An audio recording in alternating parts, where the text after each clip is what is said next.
Começando aqui mais uma análise fascinante. É super comum a gente pensar no sistema digestório humano só como um monte de tubos ocos conectados. Mas, se a gente for além da superfície, a história é bem diferente. Trata-se de uma fábrica bioquímica, literalmente uma planta de processamento ultra sofisticada e quase totalmente autônoma. O maquinário interno trabalha sem parar para transformar o mundo lá fora nos tijolinhos que constroem a nossa vida.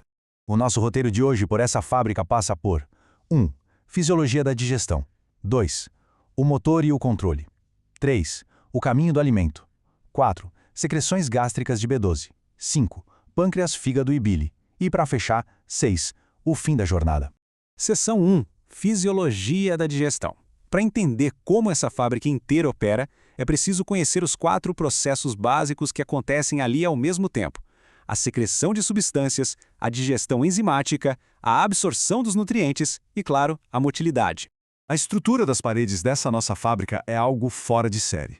O trato é feito de várias camadas de músculo liso e as fibras musculares estão ligadas por complexos juncionais. Isso cria uma rede elétrica contínua. O resultado? O tecido funciona como um sincício unificado. Ou seja, quando um potencial de ação é disparado, a informação é compartilhada instantaneamente, espalhando a contração de um jeito super parecido com o que acontece no músculo do nosso coração. Seção 2. O motor e o controle. Toda linha de montagem de alta tecnologia precisa de um sistema de gerenciamento de ponta, certo? No nosso corpo, redes nervosas supercomplexas tomam as rédeas de absolutamente cada contração e cada gotinha de secreção. A gente abriga dentro do corpo um conceito espetacular, o do nosso segundo cérebro. O sistema nervoso entérico fica todo alojado na parede intestinal e tem um número surreal de neurônios. São cerca de 100 milhões. É quase a mesma quantidade que a gente encontra na medula espinhal inteira. E é ele quem gerencia de forma totalmente autônoma os movimentos e as secreções que fazem a digestão acontecer. E aqui entra um problema logístico brilhante de como o corpo gere os seus recursos. O sistema nervoso autônomo atua como um interruptor mestre. O lado parasimpático liga a digestão, o famoso descansar e digerir, preparando tudo só pelo cheiro ou pela visão da comida. Já o eixo simpático desliga essas funções. É por isso que não rola fazer um treino pesado logo depois de uma refeição gigante. A energia e o fluxo de sangue precisam ir para os músculos, então o corpo simplesmente paralisa o maquinário digestivo. Seção 3. O caminho do alimento. Agora que a gente já entende quem controla a máquina, vamos seguir a matéria-prima, o alimento, entrando na primeira estação de processamento mecânico e químico. O grande lance aqui é a diferença entre força bruta e precisão microscópica. A mastigação mecânica entra com uma força extraordinária, triturando as paredes rígidas de celulose das plantas, algo que não conseguiríamos digerir por conta própria. Ao mesmo tempo, as glândulas salivares entram com a química. E um detalhe fundamental, toda a digestão acontece por hidrólise. Aqui na boca, a enzima alfa-amilase já começa imediatamente essa hidrólise dos polissacarídeos. Isso quer dizer que a quebra de carboidratos complexos, como o amido, começa literalmente na primeira mordida. Depois dessa quebra inicial, o material precisa descer, mas tem um perigo anatômico gigante no meio do caminho. A faringe é uma rua de mão dupla, compartilhada com a nossa respiração. A deglutição resolve isso com uma sequência mecânica absurda de tão precisa, só para garantir que a comida não vá parar nos pulmões. É uma coreografia involuntária impressionante. Assim que o cérebro recebe o sinal, o palato mole sobe, a laringe é puxada para frente e a epiglote sela a via respiratória. É um milagre biomecânico que acontece dezenas de vezes ao dia, direcionando o produto em total segurança para a esteira rolante do esôfago. E tudo isso em frações de segundo. Chegando na anatomia de transição, a gente encontra o esfíncter esofágico inferior, que atua como uma válvula de via única. O problema é quando essa válvula não fecha direito. Quando ela falha, acontece o famoso e temido refluxo gastroesofágico. O conteúdo do estômago, que é altamente corrosivo, volta e acaba causando danos bem sérios à parede do esôfago, que não tem aquela mesma armadura de proteção gástrica. Seção 4. Secreções gástricas e B12. O trajeto agora desce de vez para o estômago, o ambiente químico mais extremo e potencialmente perigoso de toda a nossa biologia. A força de trabalho celular dentro das glândulas gástricas é a elite da especialização. Cada célula tem um papel único. As células da mucosa focam na defesa, criando barreiras físicas e químicas. Já outras, como as parietais e as células principais, são a artilharia pesada. Elas fornecem a acidez absurda e as enzimas necessárias para desmontar as proteínas. E a natureza deu um jeito engenhoso de evitar acidentes de trabalho por aqui. Produzir enzimas que destroem proteínas é perigoso porque a própria célula é feita de proteína, né? A saída foi fabricá-las num estado inativo, o pepsinogênio. Exatamente como dar uma caneta com a tampa para uma criança. A enzima só é destampada, ativada pela clivagem do ácido clorídrico, quando já está em total segurança lá no espaço aberto do estômago.